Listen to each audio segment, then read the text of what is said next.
Good evening from St. Peter's in Hove, Hove, England, that is, for those of you who don't know us. It's the evening of the Feast of Candlemas, and I was just thinking about how Jesus's parents, Mary his mother, Joseph his foster father, took him all the way from Nazareth up to the temple in Jerusalem to present him to the Lord. Did you know that it's 77 miles from Nazareth to Jerusalem as the crow flies? I know this is true because I checked it on the internet just now. And according to Google Maps, it would take 24 hours to walk that. Now, Jesus' parents must have walked. Maybe they had a donkey to carry the luggage, but they would have walked with a large group of other people. It would have been a slow walk. It would have taken 3 days. That's actually something like 25 miles a day. And they would have stopped 2 nights along the road. Big undertaking for them. Not only, but also, we're told in St. Luke's Gospel, Jesus' parents used to make this journey for the Passover every year.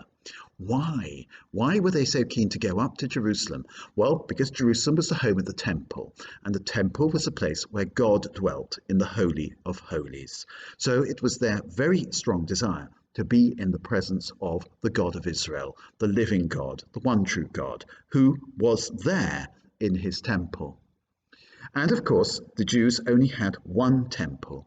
Of course, in Nazareth, there was a nice synagogue where you could go on the Sabbath and where you could explore the scriptures, where you could be taught, and where you could say prayers. But prayer in the presence of God, and above all the sacrifices that God demanded, could only be offered in the temple. Imagine the Catholic world had only one church. You'd be very keen to go to that church, to go and pray in front of the Blessed Sacrament, knowing that that one church was the one place on earth where God dwelt. You'd make huge efforts to get there.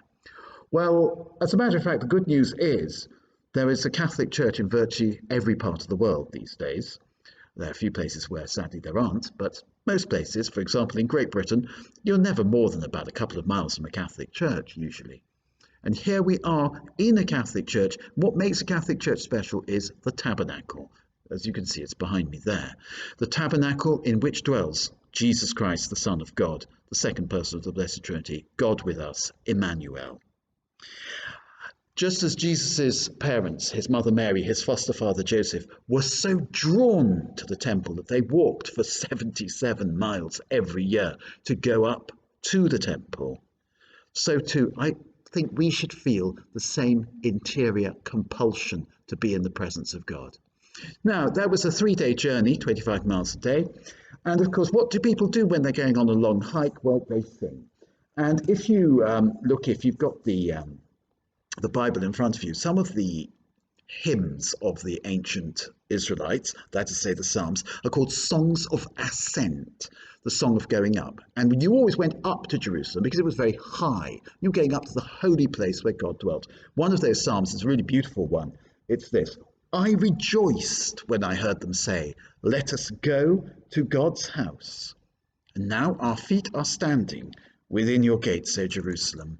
Jerusalem is built as a city, strongly compact. It is there that the tribes go up, the tribes of the Lord. For Israel's law it is, there to praise the Lord's name. There were set the thrones of judgment of the house of David.